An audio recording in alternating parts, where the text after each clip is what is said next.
Nice to meet you. Nice to meet you.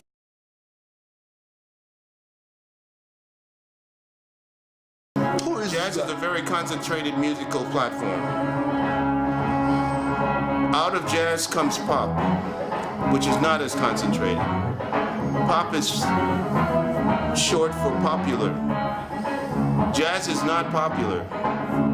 Pop music is. Why? Because it is for the masses, for the people, for all the people. Jazz is highly specialized. So only a select few people listen to jazz and absorb jazz. They're called the intelligentsia, the academics. Okay? The people who think, who imagine, who can be creative based on what they get from jazz, which is a much more concentrated version of pop. That's what it is.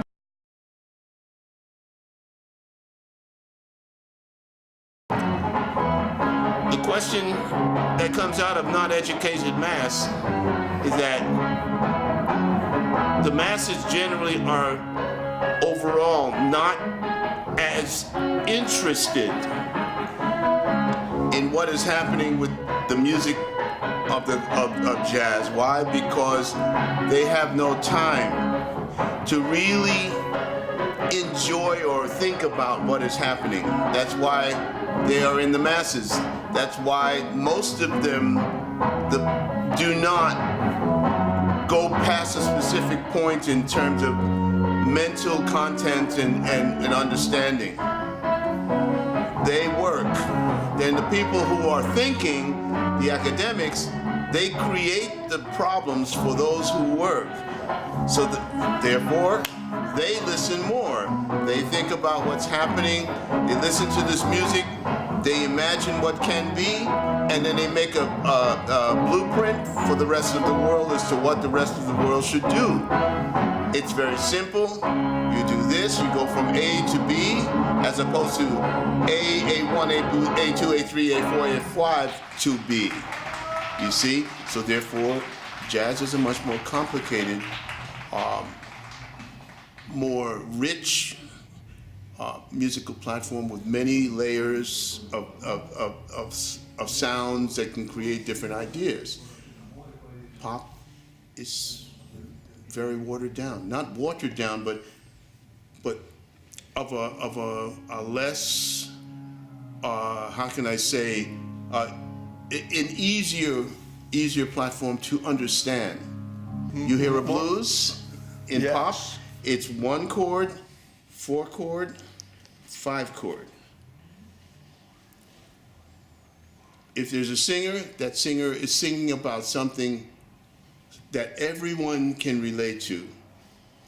I lost my shoe, I lost my wife, I lost something. My woman left me. Okay, in 3 chords. Okay? In 3 words. And 3 chords. Okay, in 12 bars. In the jazz context, you can play those first 3 chords, and then there's substitutes for those chords the next time around in the next form. And then there's substitutes for the substitutes, because people are thinking how to change the platform a little bit to create a personality that they believe is their own. But it's based on the fundamental start of 1, 4, 5. Then 1 can be 1, 9, you know, can be 4 diminished or augmented the next time, and the last chord can be a 5th diminished or augmented, or add a major 5th, a major 7. Anything's possible, but you have to be able to understand how to make the transition from one platform to the next. That makes it jazz. Pop, keep it simple. Why? People don't have time to think about anything more than, give me the blues. I can relate to that. I want to dance to that. I want to think about what these words mean with a musical background. You know, I lost my girl, I lost this, you know, I gained this, I'm so happy, but it's a blues. It's one of the parents of jazz, but it's also, and it's an extremely simplified version of what it can end up becoming in jazz.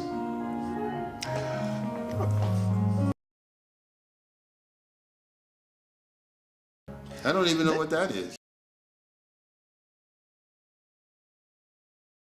Depends on the individual. Me, you, we're searching. Jazz musicians are always searching. They're explorers. Music. You take the same form, 1-4-5 chord, as I told you before. It can be changed. It can morph into something that it wasn't before based on who the individual is that's playing it. In pop music, it's going to fundamentally stay the same way. Because that's what everybody wants to feel. They want to feel secure. Bum ba bum ba bum ba bum ba bum ba bum ba bum ba bum ba bum ba bum ba bum ba bum ba bum ba bum bum ba bum bum ba bum ba bum ba bum ba bum ba bum. Over and over again. And as long as it feels good, the rhythm is solid, everybody's happy. And guess what? You have 50,000 people in the stadium going like this. But if you give that same pattern to a bunch of jazz musicians who are looking to try to play and find different ways to roots in the music to sound different, you have 50 people in the audience. Well, so that means that the jazz musician is thinking, it's expressing new and approaching new frontiers, new ideas. And before that, you have a very small amount of people who are interested. Depends on how many people you want to make happy. Easy way to make happy. Well, the one way to make people happy is to do something that everybody understands. No, you can't. The only way you can do that is by everybody dying. Everybody dying? Yeah, because it's the music of the people. Oh. So that's when it ends. It reflects who we are. That's why jazz can be heard in Russia and be definitely Russian, as opposed to Irish, as opposed to South African, and of course as opposed to South American or to North American. It depends on, the music is reflective of how you live, what you hear, what you know. You should sometimes, there's some special examples. If you put together, let's say one song, classic jazz song from many years ago, say Bye Bye Blackwood, and you put together a band of, say, one Turkish saxophone clarinet player, one American pianist, one South American bass player, and Paul McCartney singing it in Los Angeles. No, let's not get far. Let's not get ahead of ourselves. You put together musicians from different parts of the world, and you ask them to play this song that they all know, and you ask them to improvise on the chord changes that they all know. I guarantee you, they will not play exactly this, not even close to exactly the same way on the same chord changes, because they know of a different lifestyle. They know how they can only express themselves for who they are and where they come from. That's what music reflects, is who you are, what your history is. And you can't do anything, you can't play like Oscar Peterson all of your life without eventually sounding like yourself, and based on what you learn to try to get through Oscar Peterson or Bill Evans. Yeah, all of them were influences, but you will never be them, you see. And that's what music's about. What am I thinking about? Enjoying life and expressing myself through music based on what I've experienced. Proof. I walk on stage, didn't warm up. The guy says, "You want to change the cymbals?" I said, "No." "You want to change the drums?" "Not really, just bring up the snare drum a little bit." And then I play. That to me is music. That to me is expressing myself in the most pure way that I can. I want to do that all the time. It's not the instrument that plays, it's the person who plays the instrument. Good or bad, depending on who's listening. That's what that's all about. Yeah. There's The newest one to come out right now will be one called Broad Horizon, which is me with a Frankfurt Radio big band, big orchestra, jazz orchestra. So that released maybe between April and May. After that, we've got another recording or two that I'm making. Spectrum 40 stuff that's coming. Recordings. It's a lot of stuff that's already been out. I've got to finish my 4-volume set of recordings. 3 have been done, and 1 now we're just preparing to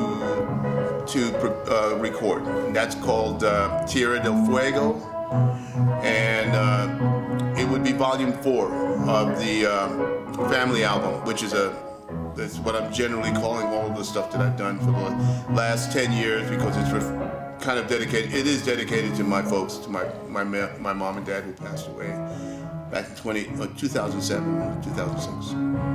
One thing I forgot to mention was the fact that there's in Mesa, Arizona, which is by Phoenix, Arizona, there will be in August a 5-day music camp called Billy Cobham's Art of the Rhythm Section Retreat, and it focuses upon how rhythm sections work together.